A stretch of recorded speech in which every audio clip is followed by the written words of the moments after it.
بسم اللہ الرحمن الرحیم الحمد للہ رب العالمین وصلی اللہ علی محمد وآلہ الطاہرین ولعنۃ اللہ علی اعدائہم اجمعین۔ موضوع گفتگو نماز احتیاط۔ نماز احتیاط یا ایک رکعت ہے یا دو رکعت ہے۔ نماز احتیاط اس وقت پڑھی جاتی ہے کہ جب شک واقع ہو کہ دو رکعت پڑھی یا چار رکعت پڑھی یا اور وہ شکوک جن کا پہلے ذکر ہوا۔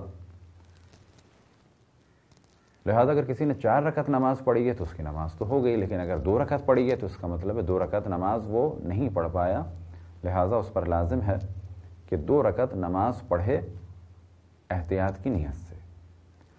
نماز احتیاط کا طریقہ یہ ہے کہ نیت کرنی ہے، البتہ نیت میں بھی احتیاط یہ ہے کہ زبان پہ لے کے نہ آئے، کیونکہ اگر نیت میں وہ اپنی زبان سے جملہ ادا کرے گا تو یہ خلاف احتیاط ہے، یعنی بچنا چاہیے، فقط دل میں نیت کرنی چاہیے، کیونکہ یہ نماز ہی کا ایک حصہ ہے۔ اسی طریقے سے نماز احتیاط انجام دینی ہے اس سے پہلے کہ کوئی ایسا کام انجام دیا جائے کہ جس سے نماز باطل ہو جائے۔ مثال کے طور پہ قبلے سے ہٹنا، اس قسم کا کام نہ ہو، بات نہ ہو۔ اگر کسی پر نماز احتیاط لازم ہے تو وہ یہ نہیں کر سکتا کہ پہلے کوئی اور کام انجام دے اور کوئی بات کر لے اور اس کے بعد دو رکعت نماز احتیاط پڑھے، بلکہ جیسے ہی نماز ختم ہو فوراً اسے دو رکعت نماز احتیاط پڑھنی ہے، حتیٰ اگر کسی پر نماز احتیاط بھی واجب ہے اور سجدہ سہو بھی واجب ہے تو پہلے اسے نماز احتیاط پڑھنی ہے، بعد میں سجدہ سہو کرنے ہیں۔ نماز احتیاط کی نیت بھی زبان پہ نہیں لانی ہے، اور نیت کے بعد اللہ اکبر کہہ کے فقط ایک دفعہ سورہ حمد پڑھنا ہے، پھر رکوع کرنا ہے، دو عدد سجدے کرنے ہیں اور ایک تشہد اور اس کے بعد سلام۔ یہ ہو گئی ایک رکعت نماز احتیاط۔ اور اگر دو رکعت نماز احتیاط ہے تو پہلی رکعت کے بعد کھڑے ہو جائیں اور کھڑے ہونے کے بعد پھر ایک دفعہ سورہ حمد اور رکوع اور سجدہ۔ دوسرے سورے کی ضرورت نہیں ہے، اور جیسا کہ ہم نے پہلے توجہ دلائی کہ نیت بھی فقط دل ہی میں کی جائے اور سورہ حمد کو بھی آہستہ پڑھا جائے۔ یہ ہے طریقہ نماز احتیاط کا۔ کوشش کی جائے کہ پہلے یاد کرنے کی کوشش کریں کہ کون سا شک ہے، اس کے بعد ان کاموں کو انجام دیں۔ لیکن فرض کریں کہ ہمیں شک تھا دو اور تین اور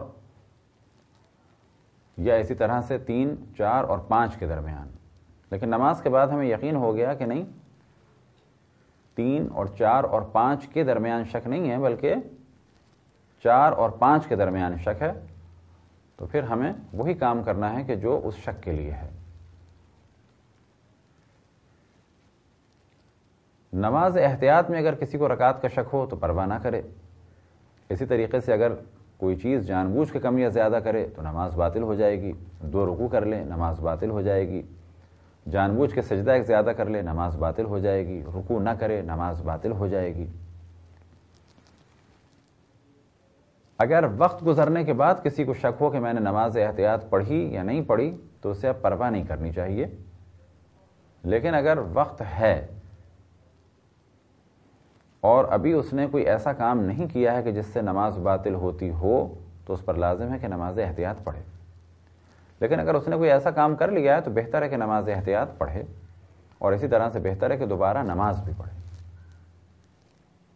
یہ تھے مختصر سے مسائل نماز احتیاط کے۔ خداوند تبارک و تعالیٰ سے دعا ہے کہ بحق محمد وآل محمد ہمیں اپنے رسول اپنی حجتوں خصوصاً امام زمان علیہ السلام کی معرفت اور اطاعت کی توفیق عطا فرمائے۔ وصلی اللہ علی محمد وآلہ الطاہرین۔